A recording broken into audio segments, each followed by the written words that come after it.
जय हिंद दोस्तों, मैं वीर स्वागत करता हूं आप सभी का आपके अपने YouTube चैनल वीर सर जीएस वाले में। दोस्तों, हम लोग भारतीय भूगोल का अध्ययन कर रहे हैं और उसके साथ साथ अब हम लोग अध्ययन करेंगे यूपी टेट 2023 के लिए ईवीएस विषय का, पर्यावरण विषय का। और ये जो पर्यावरण विषय है दोस्तों, इस बैच का नाम हमने रखा है वीर बैच। और इस वीर बैच के अंतर्गत हम लोग ईवीएस की कुल 25 क्लास पढ़ेंगे। कितनी दोस्तों? 25 क्लास पढ़ेंगे और 25 क्लास में पूरी ईवीएस को खलास कर देंगे, है ना। 25 क्लास ईवीएस खलास, यानी टोटल 25 क्लास में हम लोग पूरा ईवीएस को कवर कर लेंगे। इस बैच का नाम है वीर बैच। तो दोस्तों, इससे पिछले वाले वीडियो में हमने ईवीएस का सिलेबस क्या है, पाठ्यक्रम क्या है, उसके बारे में चर्चा किया था। और ईवीएस से ये जो यूपी टेट 2023 है, इसकी परीक्षा फॉर्म कब तक आने वाली है और इसके बारे में जितनी भी संपूर्ण जानकारियाँ थी, महत्वपूर्ण जानकारियाँ थी, उसको भी मैंने वीडियो के माध्यम से आपको बताया हुआ है। मैं उन वीडियो के लिंक इस वीडियो के डिस्क्रिप्शन बॉक्स में दे दूंगा, आप उन वीडियोज़ को भी यहाँ से देख सकते हैं। तो दोस्तों, आगे बढ़ने से पहले आपसे आग्रह, यदि आप चैनल पर नए हैं तो चैनल को सब्सक्राइब कीजिएगा, वीडियो को लाइक कीजिए और अपने दोस्तों में भी शेयर कीजिए जो यूपी टेट 2023 देने वाले हैं। और अगर आपकी इच्छा हो भूगोल विषय का अध्ययन करने की तो प्लेलिस्ट बना करके मैंने रखा हुआ है, उसमें अभी तक 20 वीडियो हमने दिया है। भारत की नदियों को वर्तमान में अध्ययन कर रहे हैं हम लोग। सिंधु नदी तंत्र और ब्रह्मपुत्र नदी तंत्र पढ़ चुके हैं, आगे गंगा नदी तंत्र पढ़ेंगे, जो कि आपको सुबह वीडियो मिल जाएगी, ठीक है। तो ध्यान रखिएगा, भारतीय भूगोल के साथ साथ अब हम लोग अध्ययन करेंगे ईवीएस विषय की, है ना। यूपी टेट 2023 वीर बैच के अंतर्गत 25 क्लास लेंगे किसकी? ईवीएस विषय की। उसके बाद पूरा का पूरा ईवीएस खत्म। ईवीएस विषय के अंतर्गत सबसे पहले अध्याय का अध्ययन हम लोग करेंगे, जिसका नाम है पर्यावरण का अर्थ एवं परिभाषा, यानी पर्यावरण। बात करेंगे कि पर्यावरण होता क्या है। पर्यावरण को अंग्रेजी में इन्वायरमेंट कहते हैं दोस्तों। क्या कहते हैं? इन्वायरमेंट कहते हैं, ठीक है। अब बात करते हैं कि जो इन्वायरमेंट होता है, ये होता क्या है दोस्तों। इसकी अर्थ और परिभाषा को समझने का प्रयास करते हैं। अब यह जो पर्यावरण है, इसका अगर विच्छेद करेंगे तो ये होगा परिधन आवरण। इसका अगर विच्छेद करते हैं, इसको तोड़ते हैं, तो क्या मिलेगा आपको? परिधन आवरण मिलेगा दोस्तों। और जो परि है, परि का अर्थ होता है पापा की परि नहीं ठीक है। परि का अर्थ होता है चारों ओर। परि का अर्थ होता है चारों ओर और आवरण का अर्थ होता है घेरे हुए, घेरे हुए, ठीक है। देखिए, परि का अर्थ हो गया चारों ओर और आवरण का अर्थ हो गया घेरे हुए, ठीक। तो परिभाषा हम क्या दे सकते हैं दोस्तों कि चारों ओर से घेरे हुए आवरण को क्या कहेंगे? पर्यावरण। सामान्यतः लोग यही परिभाषा देते हैं और बचपन से हम लोग यही पढ़ते हुए आ रहे हैं। लेकिन आज इस रटंत परिभाषा से हम लोग मुक्त होंगे और आज एक वास्तविक और अच्छी परिभाषा को जानेंगे कि वास्तव में पर्यावरण की परिभाषा होती क्या है। जैसे एक अगर इसका अर्थ देखें, चारों ओर घेरे हुए, है ना, यानी चारों ओर से जो हमको घेरे हुआ है वही पर्यावरण हो गया। अगर मैं आपको एक ड्रम से ढक दूं, आपके चारों तरफ तो ड्रम हो जाएगा, तो क्या वो आपका पर्यावरण हो जाएगा? नहीं दोस्तों। पर्यावरण की वास्तविक परिभाषा क्या होती है, आइए इसको जानते हैं, ठीक है। यानी उससे पहले से समझ लेते हैं जो पर्यावरण है यानी इन्वायरमेंट है, ये किस भाषा का शब्द है दोस्तों। इसको पूछा जाता है तो लिख लीजिएगा कि यह फ्रेंच भाषा के शब्द, यह फ्रेंच भाषा के शब्द इन्वायरनर से बना है दोस्तों। किससे? इन्वायरनर से। ये फ्रेंच भाषा के शब्द इन्वायरनर से बना है। और ये जो इन्वायरनर है, इसका अर्थ होता है घिरा हुआ, इसका अर्थ होता है घिरा हुआ या परिवृत्त। क्या दोस्तों? घिरा हुआ या परिवृत्त। तो आइए समझते हैं कि जो पर्यावरण की परिभाषा है, वास्तव में इसकी परिभाषा क्या है। पर्यावरण की परिभाषा क्या है? ध्यान से सुनिएगा और समझने का प्रयास करिएगा, लिखिएगा, बल्कि लिख लीजिए कि जैविक एवं अजैविक घटकों से मिलकर, जैविक एवं अजैविक घटकों से मिलकर, जैविक एवं अजैविक घटकों से मिलकर,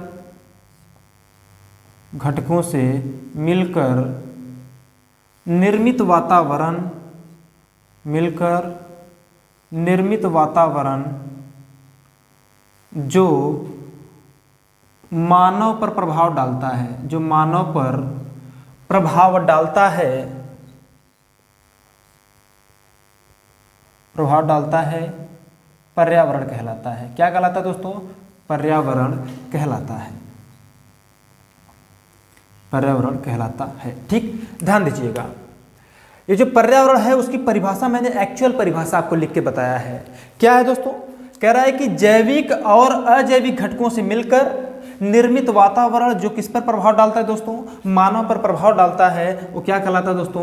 पर्यावरण कहलाता है। क्या कहलाता है? पर्यावरण कहलाता है। जरा आप परंपरागत परिभाषा से हट करके सोचिए, वो था कि हमारे चारों ओर से घिरा हुआ जो आवरण है उसी को पर्यावरण कहते हैं। क्या आपको इसमें वास्तव में परिभाषा नजर आ रही है? चारों ओर से घिरे होने का मतलब मैं आपको ड्रम से ढक दूं, क्या वो आपका पर्यावरण हो जाएगा? बिल्कुल भी नहीं होगा। पर्यावरण में कौन कौन रहते हैं? जीव भी रहते हैं और निर्जीव भी रहते हैं, और जीव को जैविक घटक कहते हैं और निर्जीव को अजैविक घटक कहते हैं। ठीक, तो अगर हम बात करें पर्यावरण की, देखिए पर्यावरण को मैं एक चित्र के माध्यम से बनाने का प्रयास कर रहा हूँ। जैसे मान लेते हैं कि यहाँ पर एक घर है। क्या दोस्तों? ये घर है ना? इस प्रकार जैसे हम लोग बचपन में बनाते थे, है ना? एक घर है, घर के पीछे मान लेते हैं क्या है? एक वृक्ष है। ठीक, ये घर से रास्ता निकला हुआ है। ठीक, और ये रास्ते मान लेते हैं कि क्या है दोस्तों? ये पुल है, रास्ते मान लेते पुल है ना? यहाँ से मान लेते नहर है, जो भी है। हाँ, यहाँ पे एक गाड़ी बना लेते हैं हम लोग। ठीक, यहाँ पे एक गाड़ी बना ले रहे हैं, ऊपर कुछ पंछियाँ उड़ रही हैं, ऐसे मान लेते हैं। ठीक, और इसी के ऊपर क्या है दोस्तों? ये कुछ बादल बना लेते हैं ना? ये क्या है दोस्तों? बादल बना लेते हैं, ये पंछियाँ हैं। यहाँ पर मैं बना लेता हूँ सूर्य। यहाँ पर क्या बना लेता हूँ? सूर्य, है ना? सूर्य की भी भाई प्रकाश आती है, क्योंकि भाई पर्यावरण में सूर्य भी तो है ना? सूर्य। अब ध्यान दीजिएगा, यहाँ पर मैं एक मानव को बना ले रहा हूँ, यहाँ पर मैं एक मानव को बना दे रहा हूँ भाई, है ना? ठीक, ऐसे। और कुछ मान लेते हैं यहाँ पर एक पॉन्ड बना दे रहा हूँ मैं, तालाब। ठीक, तालाब में क्या है? पानी है। अब जैसे ये बताइएगा, समझने का प्रयास करिएगा कि जो हमारा पर्यावरण होता है, पर्यावरण में होते क्या क्या है? जीव भी होते हैं, निर्जीव भी होते हैं दोस्तों। जैसे मैं यहाँ अगर बात करूँ तो पक्षियाँ क्या है? जीव हैं। मानव क्या है? जीव हैं। और केवल पक्षी मानव नहीं, बल्कि गाय भी रहते हैं, खरगोश भी रहते हैं, अन्य ढेर सारे जीव रहते हैं। उसके अलावा पेड़ पौधे भी क्या है? जीव हैं, है ना? लेकिन घर क्या है? निर्जीव है। गाड़ी क्या है? निर्जीव है। ठीक, सूर्य क्या है? निर्जीव है। बादल क्या है? निर्जीव है। तो ध्यान रखिएगा, और इसी में मानव भी आता है। तो ये जो आपका पर्यावरण का निर्माण हो रहा है, तो आप ध्यान से देख पाएंगे कि इसमें निर्जीव और सजीव दोनों का ही योगदान है। ठीक है, तो हम यह कह सकते हैं, इसकी वास्तविक परिभाषा दे सकते हैं कि जैविक एवं अजैविक घटकों से मिलकर निर्मित वातावरण जो किस पर प्रभाव डालता है दोस्तों? मानव पर प्रभाव डालता है, उसे क्या कहते हैं? पर्यावरण कहते हैं। अगर हम बात करें कि जो पर्यावरण होते हैं, पर्यावरण होता है, पर्यावरण के घटक कितने होते हैं? पर्यावरण के घटकों की अगर बात करें, है ना? इसको मिटाते हैं, उसके बाद आगे बात करते हैं पर्यावरण के घटकों की। ध्यान दीजिएगा,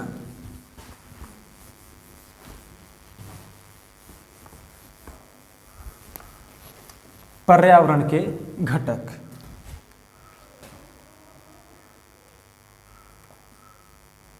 पर्यावरण के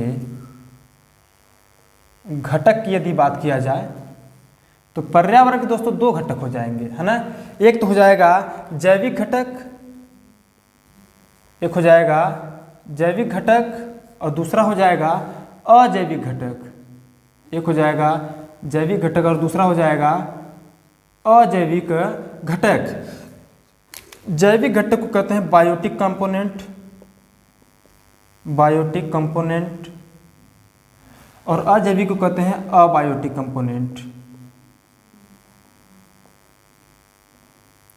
ठीक है दोस्तों, बायोटिक कंपोनेंट और अबायोटिक कंपोनेंट यानी जैविक घटक और अजैविक घटक। पर्यावरण के कितने घटक? दो ही घटक। कौन कौन से? जैविक घटक और दोस्तों अजैविक घटक। ये पर्यावरण के दो घटक हैं।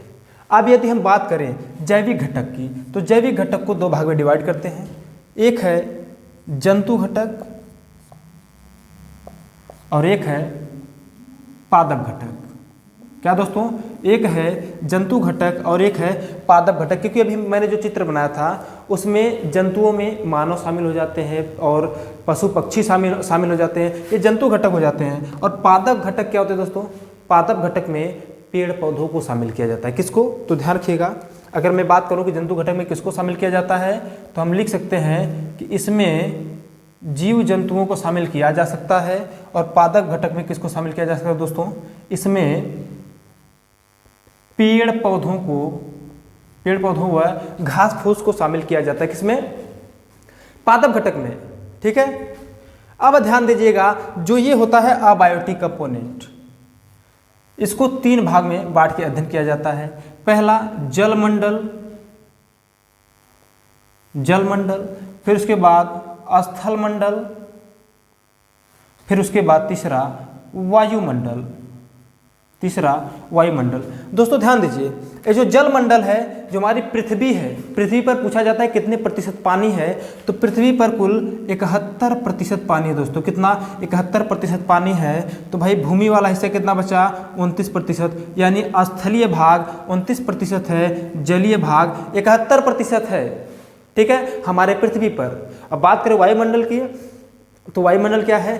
पृथ्वी के चारों ओर विभिन्न गैसों का विषमांगी मिश्रण क्या है दोस्तों? वायुमंडल कहलाता है। क्या? गैसों का विषमांगी मिश्रण ही क्या कहलाता है दोस्तों? वायुमंडल कहलाता है। अभी हम आगे बात करेंगे वायुमंडल के बारे में भी। वायुमंडल को कितने भागों में बांटा गया तापीय संरचना के आधार पर ना, 5 भाग में, क्षोभमंडल, समताप मंडल, मध्यमंडल, आयनमंडल, बहिर्मंडल, हम सब पर बात करेंगे। ठीक, लेकिन उससे पहले हम लोग अध्ययन करेंगे जैविक घटक की। किसकी दोस्तों? जैविक घटक की। तो आइए बात करते हैं सबसे पहले जैविक घटक की। ठीक है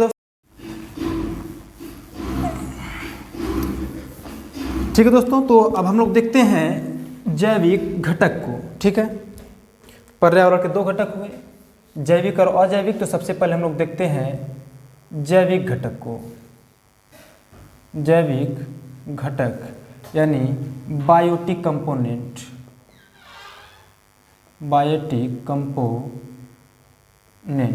ठीक है। हमने बताया कि जो जैविक घटक होते हैं, इसमें जीवन पाया जाता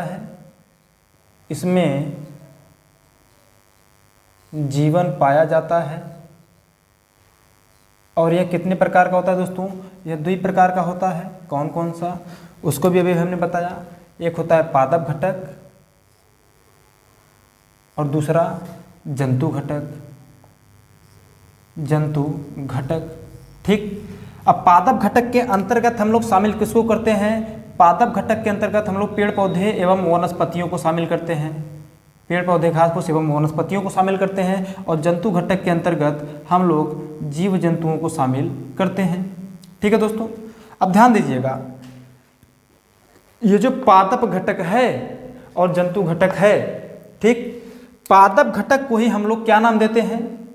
क्योंकि जो पेड़ पौधे हैं अपने भोजन का निर्माण खुद से कर लेते हैं, इसीलिए इनको क्या कहते हैं? इनको स्वपोषी घटक भी कहते हैं। स्वपोषित घटक क्या कहते हैं? स्वपोषित घटक भी इनको कहते हैं। और जीव जंतु क्या होते हैं? अपने भोजन के लिए दूसरे पर निर्भर रहते हैं, इसलिए इनको परपोषित घटक भी कहते हैं। क्या कहते हैं दोस्तों? परपोषित घटक भी कहते हैं। बहुत ध्यान से समझने का प्रयास करिएगा, एक ही बार में सारी चीज़ें मैं क्लियर कर दूंगा। जैविक घटक जो है, इसके 2 जैविक घटक को भी 2 भाग में डिवाइड किए, पादप घटक और जंतु घटक। और पादप घटक के अंतर्गत किसको शामिल किया जाता है? पेड़ पौधों को। और जंतु घटक के अंतर्गत शामिल किया जाता है जीव जंतुओं को। तो जो पेड़ पौधे होते हैं दोस्तों, अपने भोजन का निर्माण स्वयं करते हैं, इसीलिए इनको स्वपोषी घटक कहते हैं। हालांकि अभी मैं अलग से स्वपोषी और परपोषी को हेडिंग करवाऊंगा। ठीक, पेड़ पौधे क्या करते हैं? अपने भोजन का निर्माण स्वयं कर रहे हैं, इसीलिए इनको स्वपोषित घटक। और जो जीव जंतु होते हैं अपने भोजन के लिए किसी दूसरे पर, या फिर कह लीजिए कि स्वपोषी घटक पर, है ना, जीव जंतु स्वपोषी घटक पर निर्भर रहते हैं अपने भोजन के लिए, इसीलिए इनको परपोषित घटक कहते हैं। क्या कहते हैं? परपोषित घटक कहते हैं। अब ध्यान रखिएगा, जो स्वपोषित घटक हैं, जब ये अपने भोजन का निर्माण करते हैं, यानी अपने भोजन का उत्पादन कर रहे हैं, इसीलिए स्वपोषित को यानी पादप को हम लोग उत्पादक कहते हैं। क्या कहते हैं दोस्तों? उत्पादक कहते हैं। और जो परपोषित घटक है यानी जंतु घटक है, इसको क्या कहते हैं? उपभोक्ता। उत्पादक और उपभोक्ता। ध्यान रखिए, स्वपोषित घटक उत्पादक हो गई और परपोषित घटक उपभोक्ता हो गया। कैसे उपभोक्ता हुआ इसको समझिए, क्योंकि जो जंतु घटक है यानी जीव जंतु हैं वह अपने भोजन के लिए पेड़ पौधों पर निर्भर रहते हैं, यानी स्वपोषी जीव पर निर्भर रहते हैं, स्वपोषी घटक पर निर्भर रहते हैं, इसीलिए इनको परपोषित कहते हैं। चूंकि ये परपोषित है, दूसरे का उपभोग कर रहे हैं, इसीलिए इन्हें हम उपभोक्ता भी कहते हैं। ठीक है दोस्तों, तो सबसे पहले हम लोग बात करेंगे स्वपोषी घटक की, परपोषी घटक की, और उसी के अंतर्गत हम बात कर लेंगे उत्पादक और उपभोक्ता की। तो दोस्तों आइए सबसे पहले हेडिंग कर लीजिएगा आप लोग, स्वपोषी घटक। क्या करेंगे? हेडिंग स्वपोषी घटक करेंगे। हेडिंग कर लीजिए स्वपोषी घटक। हेडिंग कर लीजिएगा स्वपोषी घटक। स्वपोषी घटक लिख लीजिएगा। ऐसे जीव जो अपने भोजन का निर्माण, ऐसे जीव जो अपने भोजन का निर्माण स्वयं करते हैं, स्वयं कर लेते हैं, स्वयं करते हैं, ऐसे लिखिए, स्वयं करते हैं, उसे स्वपोषी घटक कहते हैं, उसे स्वपोषी घटक कहते हैं। चूंकि ये अपने भोजन का निर्माण स्वयं कर ले रहे हैं, यानी उत्पादन स्वयं कर ले रहे हैं, तो इसीलिए हम कह सकते हैं कि स्वपोषी घटक को ही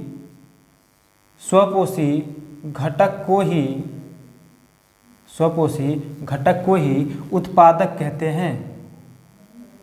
स्वपोषी घटक को ही उत्पादक भी कहते हैं, उत्पादक भी कहते हैं। ठीक है दोस्तों, तो ये हो गया स्वपोषी घटक।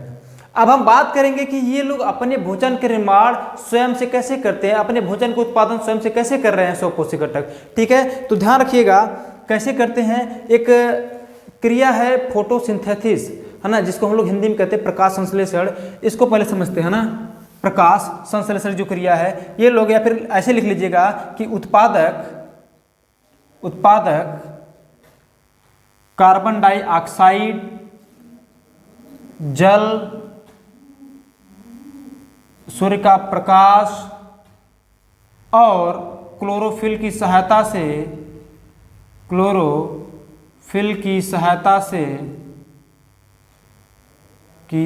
से अपने भोजन का निर्माण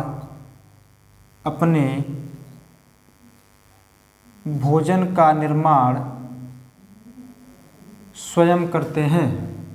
भोजन का निर्माण या उत्पादन स्वयं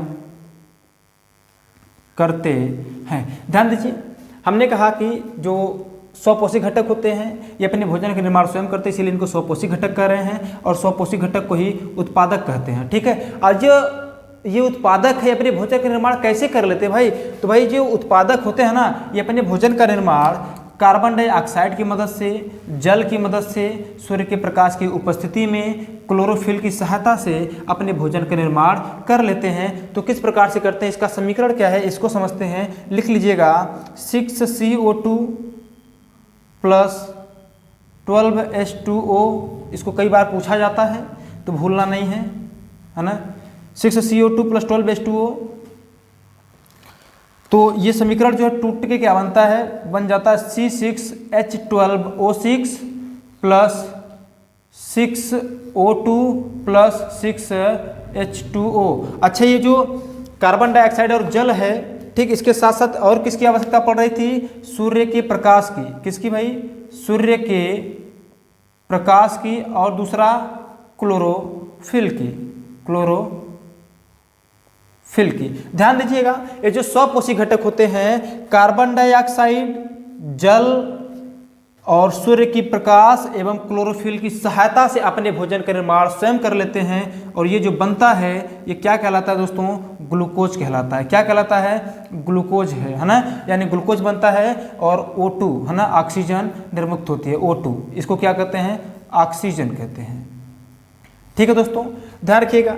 अच्छा, आपसे प्रश्न इस प्रकार से पूछता है, जो CO2 है इसको इनपुट कहते हैं या रिडक्शन कहते हैं, अपचयन और उपचयन। अगर आपसे पूछा जाता है कि प्रकाश संश्लेषण की क्रिया में या फिर उत्पादक जिस प्रकार से अपना भोजन बनाते हैं उसमें किसका अपचयन होता है, किसका उपचयन होता है, तो CO2 का अपचयन होता है यानी रिडक्शन होता है और O2 का उपचयन होता है यानी ऑक्सीडेशन होता है। ठीक है दोस्तों, ये है, इसको हम लोग क्या कहते हैं, प्रकाश संश्लेषण की क्रिया। क्या कहते हैं, प्रकाश संश्लेषण की क्रिया का रासायनिक सूत्र है दोस्तों। और इस प्रकार से जो पेड़ पौधे होते हैं यानी पादप घटक हैं या फिर कह सकते हैं स्वपोषी घटक हैं, वह अपने भोजन का निर्माण स्वयं कर लेते हैं। क्लियर है दोस्तों, इतना कर लीजिए, स्क्रीनशॉट ले लीजिए। उसके बाद फिर मैं आगे बढ़ूं परपोषी घटक पर। आइए अब समझते हैं हम लोग परपोषित घटक को। परपोषित घटक, ध्यान दीजिएगा, जिस प्रकार से स्वपोषित घटक थे, ये स्वपोषित घटक क्या कर रहे थे, अपने भोजन का निर्माण स्वयं कर रहे थे, है ना। लेकिन जो परपोषित घटक है ना, मैं लिख रहा हूं परपोषित घटक, परपोषित घटक। और ये जो परपोषित घटक होते हैं ये होते कौन है दोस्तों, ये जीव जंतु होते हैं।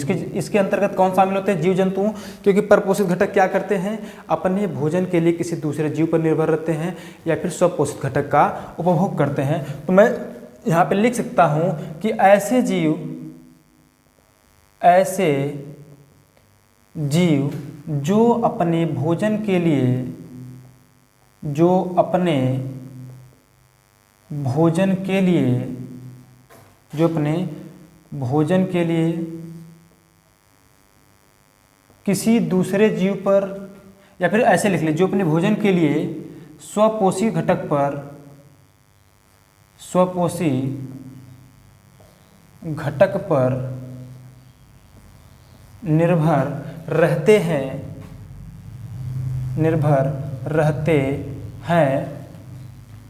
वो क्या कहलाते हैं दोस्तों, वो परपोषित घटक कहलाते हैं। क्या कहलाते हैं, परपोषित घटक कहलाते हैं। क्या कहलाते हैं, परपोषित घटक कहलाते हैं। ठीक, हम लोग लिख लेंगे, चूंकि परपोषित घटक जो होते हैं, है ना, चूंकि परपोषित घटक दूसरे जीव का मतलब वही स्वपोषी घटक, है ना। दूसरे जीव का मतलब होता है वही स्वपोषित घटक। ठीक, चूंकि परपोषित घटक दूसरे जीव यानी स्वपोषी घटक का उपभोग करते हैं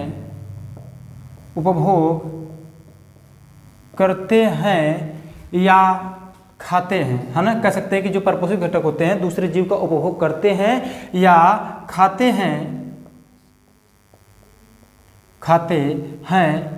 इसलिए इसे उपभोक्ता कहते हैं। इसलिए इसे उपभोक्ता क्या कहते हैं दोस्तों, इसलिए इसे उपभोक्ता कहते हैं। किसको दोस्तों, परपोषित घटक को ही क्या कहते हैं, उपभोक्ता कहते हैं, है ना। क्या कहते हैं, उपभोक्ता। अभी ध्यान दीजिएगा, अब ये जो उपभोक्ता होता है ना, उपभोक्ता भी दो प्रकार का होता है। अब ये जो उपभोक्ता होता है इसको भी हम लोग दो भाग में डिवाइड करके पढ़ेंगे।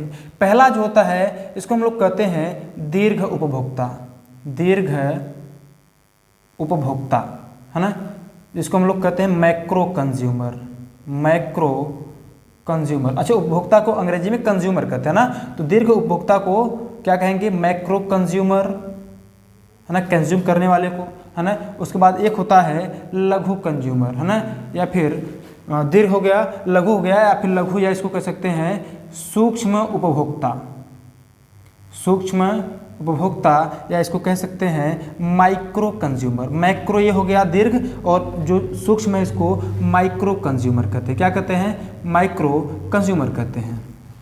ध्यान दीजिएगा, वैसे उपभोक्ता तो यही होंगे, लेकिन ये जो सूक्ष्म उपभोक्ता है इन्हें हम लोग अपघटनकर्ता भी कहते हैं। क्या कहते हैं दोस्तों, अपघटनकर्ता भी कहते हैं, है ना, अपघटनकर्ता भी कहते हैं। कैसे कहते हैं, यानी डीकम्पोजर भी कहते हैं। कैसे कहते हैं, आप लोगों को थोड़ा सा उल्टा लग रहा होगा, लेकिन जब मैं समझाऊंगा तो समझ जाएंगे, है ना। अभी धीरे धीरे चीज़ों को एक एक करके समझने का प्रयास करिए। ठीक, जो लघु या सूक्ष्म उपभोक्ता है इन्हीं को हम लोग अपघटनकर्ता भी कहते हैं, यानी डीकम्पोजर भी कहते हैं। ठीक है, ध्यान दीजिएगा।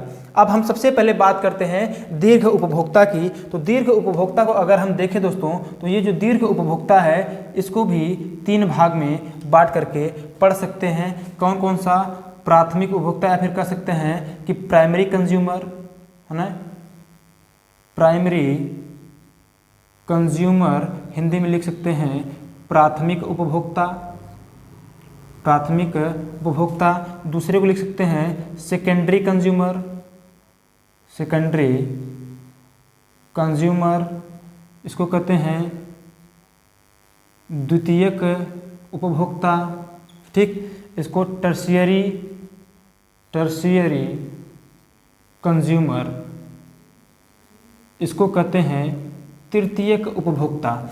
ध्यान दीजिए, दीर्घ उपभोक्ता को 3 भाग में डिवाइड करके पढ़ सकते हैं। प्राइमरी कंज्यूमर यानी प्राथमिक उपभोक्ता, सेकेंडरी कंज्यूमर यानी द्वितीयक उपभोक्ता, टर्शियरी कंज्यूमर यानी तृतीयक उपभोक्ता।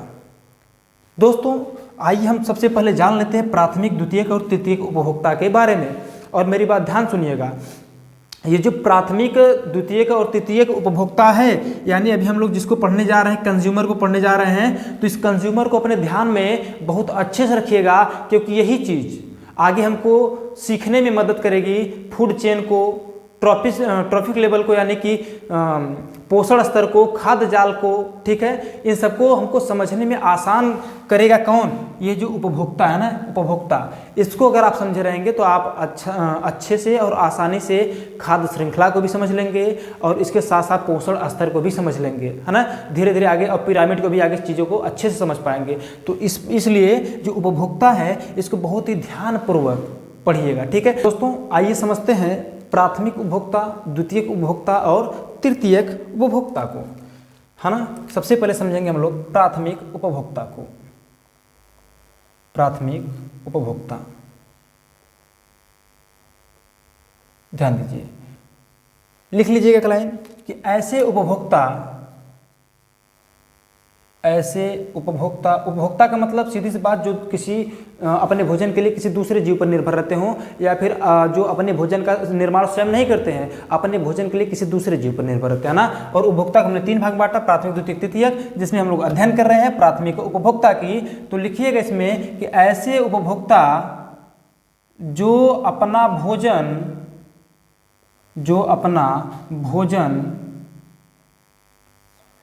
सीधे पौधों से प्राप्त करते हैं, जो अपना भोजन सीधे पेड़ पौधों से प्राप्त करते हैं, सीधे पेड़ पौधों से प्राप्त करते हैं,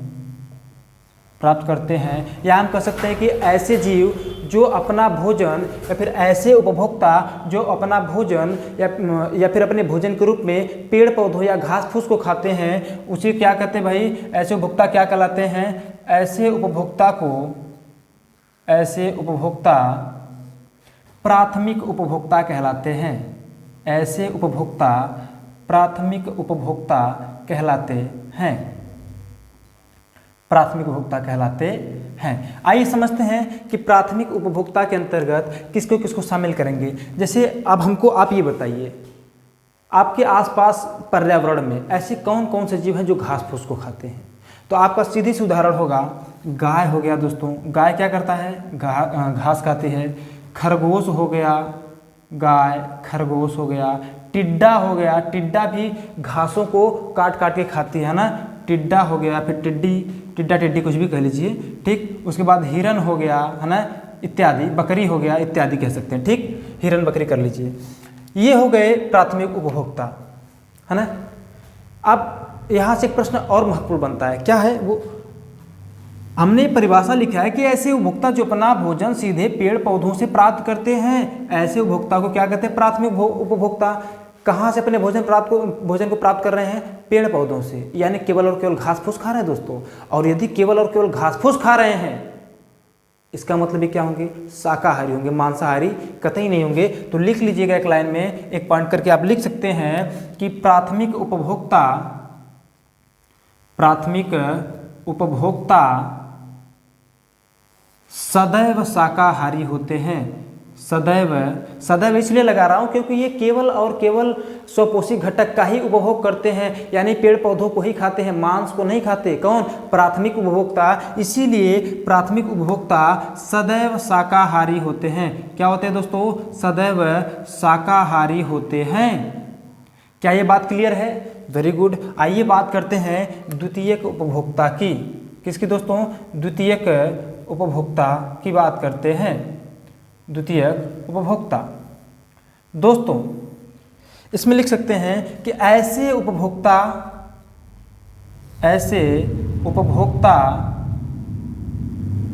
जो अपना भोजन या फिर जो अपने भोजन के लिए या भोजन के रूप में प्राथमिक उपभोक्ता को खाते हैं, जो अपने भोजन के रूप में प्राथमिक उपभोक्ता को खाते हैं, प्राथमिक उपभोक्ता को खाते हैं, वो क्या कहलाते हैं भाई? वो क्या होते हैं? वे द्वितीयक उपभोक्ता होते हैं। वो क्या कहलाते हैं? द्वितीयक उपभोक्ता कहलाते हैं। दोस्तों हमने क्या कहा? जरा परिभाषा पर गौर करिएगा। परिभाषा में हमने लिखा है कि ऐसे उपभोक्ता जो अपने भोजन के रूप में किसको खाते हैं? प्राथमिक उपभोक्ता को ही खाते हैं, यानी गाय को खा लेते हैं, खरगोश को खा लेते हैं, टिड्डा को खा लेते हैं और हिरन को खा लेते हैं। तो दोस्तों ये जो द्वितीयक उपभोक्ता है ना, इसको हम दो भाग में रखते हैं, दो कैटेगरी बना के रखते हैं। एक तो मांसाहारी बना देते हैं और एक कैटेगरी बनाते हैं हम लोग दूसरा सर्वाहारी।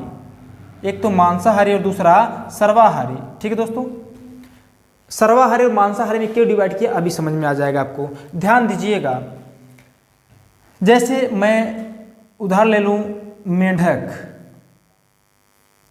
भेड़िया, है ना, मेंढक ले लीजिए, भेड़िया ले लीजिए, है ना।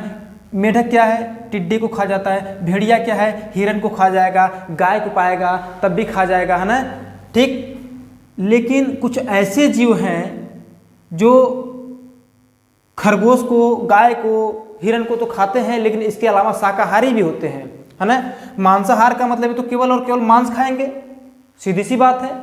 लेकिन कुछ ऐसे जीव हैं जो शाकाहारी भोजन का भी उपभोग करते हैं और मांसाहारी भोजन का भी उपभोग करते हैं। ऐसे भोजन का उपभोग करने वाले जीवों को सर्वाहारी कहते हैं। जैसे सबसे पहले तो मनुष्य को रखो इसमें, है ना। मनुष्य तो सबसे बड़ा सर्वाहारी हो गया है। मनुष्य दूध भी खाता है, रोटी भी खाता है, यानी साग सब्जी भी खाता है और मांस भी खाता है। मनुष्य गाय का भी मांस खाता है और मुर्गे का मांस खाता है, सुअर का मांस खाता है। तो मनुष्य क्या दोस्तों? मनुष्य सर्वाहारी का सबसे बेहतरीन और सबसे बड़ा उदाहरण है, आप कह सकते हैं। ये हो गया, मनुष्य हो गया। ठीक, सभी चिड़ियाँ हो गई, है ना। जो पक्षियाँ हैं, ये क्या है? पक्षियाँ क्या है भाई? जैसे कौवे को ले लो, कौवा रोटी भी खाता है, मांस भी खाता है ना। तो चिड़ियाँ जो होती हैं वो मांस को भी खाती हैं और रोटी को भी खाती है, दूध को भी खाती है। ठीक है दोस्तों, इसके अलावा आप किसको रख सकते हैं? बिल्ली को रख सकते हैं। किसको? बिल्ली। बिल्ली आपके घर में जो चूहे होते हैं उनको भी खाती है और आपका दूध भी पी जाती है। अगर घर में रखा है तो दूध भी पी जाती है, रोटी भी नुकसान कर देती है। यानी बिल्ली भी एक ऐसा जीव है जो साग सब्जी भी खाती है, यानी कि शाकाहारी भी है और मांसाहारी भी है। और ऐसे जीव जो शाकाहारी और मांसाहारी होते हैं उन्हें हम क्या कहते हैं दोस्तों? सर्वाहारी कहते हैं। और ये जो मांसाहारी सर्वाहारी है ये किसके अंतर्गत आते हैं? द्वितीयक उपभोक्ता के अंतर्गत आते हैं। क्योंकि ये जो द्वितीयक उपभोक्ता है, ये जो सर्वाहारी मांसाहारी को हमने रखा है, ये जो है ये किसको खा सकते हैं? या तो प्राथमिक उपभोक्ता को खाएंगे या तो साग सब्जी को खाएंगे। जो साग सब्जी को खाएंगे उनको हम सर्वाहारी कह देते हैं और जो प्राथमिक उपभोक्ता है, द्वितीयक उपभोक्ता है, ये प्राथमिक उपभोक्ता का ही उपभोग करते हैं। ठीक, न समझ में आया हो फिर समझिए। द्वितीयक उपभोक्ता में जो मांसाहारी जीव होते हैं, फिर कह लीजिए कि ऐसे जीव जो प्राथमिक उपभोक्ता को भोजन के रूप में ग्रहण करते हैं वो द्वितीयक उपभोक्ता कहलाते हैं। जैसे मेढक हो गया, भेड़िया हो गया। मेढक भेड़िया किसको खाता है? जैसे मेढक है वो टिड्डा को खा जाएगा, भेड़िया है खरगोश को खा जाएगा, हाँ, गाय को खा जाएगा, हिरन को खा जाएगा, पाएगा तो भेड़िया। ठीक, लेकिन कुछ ऐसे जीव हैं जो गाय, खरगोश, टिड्डा, हिरन को खाने के अलावा शाकाहारी भी खाते हैं, इसीलिए उनको हम कहाँ रखे हैं? सर्वाहारी में रखे हैं दोस्तों। कहाँ रखे हुए हैं? सर्वाहारी के अंतर्गत रखे हुए हैं। अब बात करते हैं तृतीयक उपभोक्ता की, है ना, यानी मांसाहारी सर्वाहारी दोनों हो गए। बात करते हैं तृतीयक उपभोक्ता की। तृतीयक उपभोक्ता, तृतीयक उपभोक्ता क्या होता है, ध्यान दीजिए। प्राथमिक उपभोक्ता किसको खाया, स्वपोषी घटक, है ना, यानी पादप घटक को खा गया प्राथमिक। प्राथमिक को कौन खा गया, द्वितीयक खा गया, ठीक। और तृतीयक क्या करेगा, तृतीयक तो दूसरे वाले को भी खाएगा और तीसरे वाले को भी खाएगा। तृतीयक पादप घटक को नहीं खाएगा, यह प्राथमिक और द्वितीयक को ही खाएगा। इसका मतलब यह है कि जो तीसरा वाला होगा वह केवल और केवल मांसाहारी होगा, वो घास फूस या रोटी दूध नहीं खाएगा। क्या होगा, केवल और केवल मांसाहारी होगा ना। तो हम लिख सकते हैं कि ऐसे घटक या फिर ऐसे उपभोक्ता जो अपने भोजन के रूप में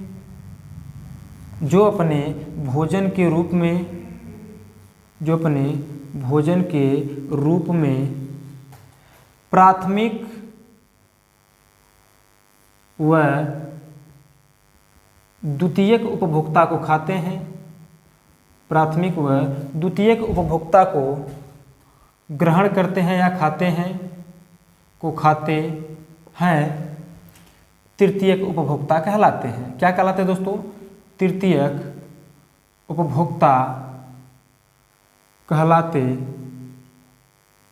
हैं। अब ध्यान दीजिए, हम इसके अंतर्गत रखेंगे किसको ना, जैसे तृतीयक उपभोक्ता के अंतर्गत हम किसको रखेंगे, शेर को रख दीजिए, बाज को रख दीजिए, चील और बाज को रख दीजिए, है ना, चीता को रख दीजिए, है ना। ये ऐसे जीव हैं जो प्राथमिक उपभोक्ता को भी खा जाएंगे और द्वितीयक को भी खा जाएंगे, है ना। जैसे बाज और चील होते हैं, छोटे छोटे पक्षियों को खा जाते, वैसे भी कोई पशु है, पशु को भी खा जाते हैं। अगर जो बाज है, चील है, थोड़े विशाल है तो पशुओं को ही उठा ले जाते हैं, ये लोग बहुत पावरफुल होते हैं। हाँ, इसके अलावा शेर है, भाई शेर चाहे आदमी जाए, चाहे मेढक, भेड़िया, हिरन, कुछ भी जाए, सबको खा जाएगा, ठीक। इसके अलावा चीता ही भाई वही हाल है, चीता भी शिकार करेगा, घास तो खाया जाएगा नहीं। वही एक शेर है ना कि कैसे, मुझे ध्यान नहीं आ रहा है, वही कि शेर घास तो खाने से रहा, कैसे कहावत है, मुझे ध्यान नहीं आ रहा है, किसी दिन उसको मैं कह दूंगा यहीं पर, है ना। तो दोस्तों ये हो गया प्राथमिक, द्वितीयक और तृतीयक उपभोक्ता, है ना। तृतीयक उपभोक्ता में एक दो पॉइंट और है, उसको नोट करना चाहेंगे तो नोट कर लीजिएगा कि जो तृतीयक उपभोक्ता है, केवल अगर प्राथमिक और द्वितीयक को खा रहे हैं, इसका मतलब हम कह सकते हैं कि ये उच्च मांसाहारी होते हैं। क्या होते हैं, उच्च मांसाहारी होते हैं, या फिर कह सकते हैं कि ये सदैव मांसाहारी होते हैं। क्या होते हैं दोस्तों, ये सदैव मांसाहारी होते हैं, हमेशा मांसाहारी ही रहेंगे, ठीक है। जो प्राथमिक है शाकाहारी, तृतीयक सदैव मांसाहारी, और बीच वाला जो दूसरा है उसमें मांसाहारी और सर्वाहारी दोनों को ही शामिल किया जाता है। दोस्तों क्लियर है, वेरी गुड।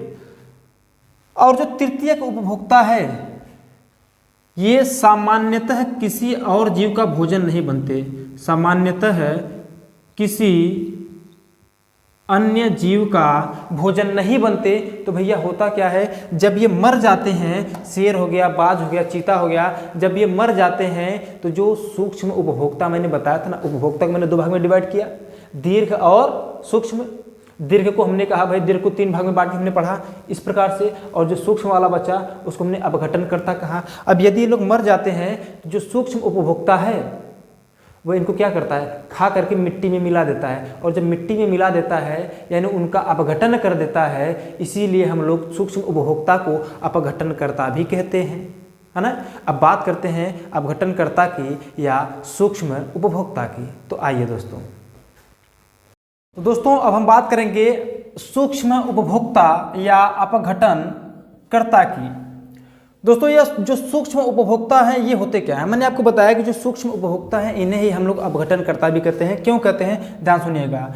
ये जो सूक्ष्म उपभोक्ता हैं, उत्पादक और उपभोक्ता यानी जो दीर्घ उपभोक्ता है ना, उत्पादक एवं दीर्घ उपभोक्ता के मृत शरीर को कैसे शरीर को भैया? मृत शरीर को। आप कहेंगे उत्पादक यानी जो आपके पेड़ पौधे होते हैं, जो पत्तियां होते हैं, उनको भी अपघटित करते हैं लोग, है ना, विघटित करते हैं। तो जो सूक्ष्म उपभोक्ता है, उत्पादक एवं उपभोक्ता के मृत शरीर को विघटित करके क्या करता है दोस्तों? वातावरण को स्वच्छ बनाता है। किसको स्वच्छ बनाता है? वातावरण को स्वच्छ बनाता है। दोस्तों ये जो सूक्ष्म उपभोक्ता है, जो उपभोक्ता यानी दीर्घ उपभोक्ता और उत्पादक है, इनके मृत शरीर को क्या करते हैं? विघटित करते हैं। विघटित करके इनको क्या करते हैं भाई? जमीन में मिला देते हैं, धरती में मिला देते हैं, मिट्टी में मिला देते हैं। इसलिए इसे क्या कहते हैं? इसलिए सूक्ष्म उपभोक्ता को अपघटनकर्ता भी कहते हैं। और जब ये मृत शरीर को, किसी भी जीव के मृत शरीर को, जैसे मान लीजिए हमारे आस पड़ोस में कहीं गाय मर गई, कहीं बैल मर गया, भैंस मर गई, या फिर कोई जीव मर जाता है, तो उसको जो छोटे छोटे जो कह सकते हैं कि अपघटनकर्ता होते हैं, या फिर जो उनको खाते हैं, उसी को हम लोग क्या कहते हैं? अपघटनकर्ता कहते हैं। और खा करके इनको जल्दी से समाप्त करते हैं। और जब जल्दी से समाप्त करते हैं तो भाई हमारा प्रकृति क्या होता है? उस समय स्वच्छ हो जाता है। अन्यथा उस टाइम तक, जिस टाइम पे वह पशु मरा होता है, या फिर वह जो जीव होता है, वह मृत शरीर जब तक पड़ा रहता है, तब तक उसके आसपास का जो वातावरण है बहुत कह सकते हैं कि जो वहाँ की वायु है बहुत दूषित हो जाती है। और ये जो अपघटनकर्ता होते हैं, ये जल्दी से विघटित करके क्या करते हैं? मिट्टी में मिला देते हैं। इसीलिए अपघटनकर्ता को प्राकृतिक सफाई करता भी कहते हैं। क्या कहते हैं? प्राकृतिक सफाई करता, या इसी को प्राकृतिक मेहतर कहते हैं, या प्रकृति का मेहतर कहते हैं दोस्तों। किसको? अपघटनकर्ता को। किसको? अपघटनकर्ता को। जैसे अपघटनकर्ता में जीवाणु इत्यादि आ जाते हैं, है ना। इसके अंतर्गत किसको शामिल करते हैं? जीवाणु इत्यादि को शामिल करते हैं। तो दोस्तों ये रहा हमारा पर्यावरण का पहला क्लास। आप सभी को वीडियो कैसा लगा?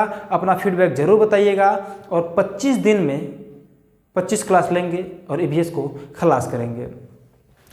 वीडियो कैसा लगा कमेंट करके जरूर बताइएगा। और अंत में जाते जाते आपसे एक बार फिर से कहना चाहूँगा कि वीडियो अगर अच्छा लगता है तो चैनल को सब्सक्राइब कीजिए, वीडियो को लाइक कीजिए, और वीडियो को अपने दोस्तों में भी शेयर कीजिए। तो दोस्तों मिलते हैं आपसे अगली क्लास में। तब तक के लिए चाहते हैं आपसे विदा, और वीडियो देखने के लिए आप सभी का बहुत बहुत धन्यवाद।